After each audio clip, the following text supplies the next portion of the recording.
بسم اللہ الرحمن الرحیم۔ نبی کریم صلی اللہ علیہ وسلم نے ایک جگہ ارشاد فرمایا، لیس الشدید بالسرعہ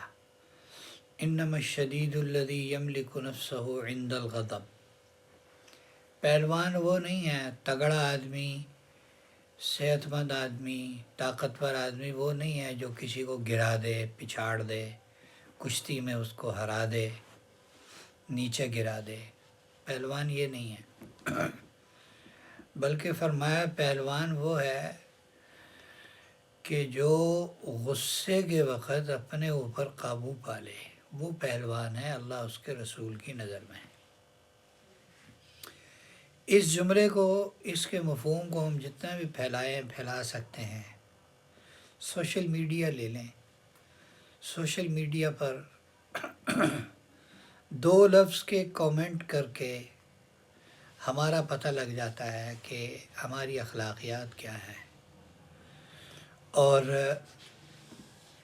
اس پر ہماری برداشت کا پتہ لگتا ہے کہ ایک بات ٹھیک ہے، ایک بات حق ہے، اور وہ اس کا کہنا ٹھیک ہے، لیکن ہمیں وہ اچھی نہیں لگ رہی، ہمارے نفس کے خلاف ہے، ہماری طبیعت کے خلاف ہے، ہمارے مزاج کے خلاف ہے، ہم سے برداشت نہیں ہوتی، تو ہم سوشل میڈیا پر کیا سلوک کرتے ہیں۔ علماء نے لکھا ہے کہ اس وقت کا سب سے بڑا فتنہ وہ موبائل فون ہے، ٹچ موبائل ہے، جو اینڈرائیڈ موبائل ہے، آئی فون ہے، فلانا ہے، فلانا ہے، جو بھی، یہ اس وقت کا سب سے بڑا فتنہ ہے، اور اس کا ٹھیک استعمال کرنا، یہ کیا ہے، یہ اصل بزرگی ہے کہ اس کا ٹھیک استعمال ہو، اس کا صحیح استعمال ہو، اس کا جائز استعمال ہو۔ تو اپنی اخلاقیات کو جہاں ہم بنانے میں اور کوشش کرتے ہیں، تو خدا را سوشل میڈیا کے استعمال میں بھی تھوڑا خیال رکھا کریں کہ جو ہماری غلط چیز وائرل ہو گئی، لوگوں میں پھیل گئی،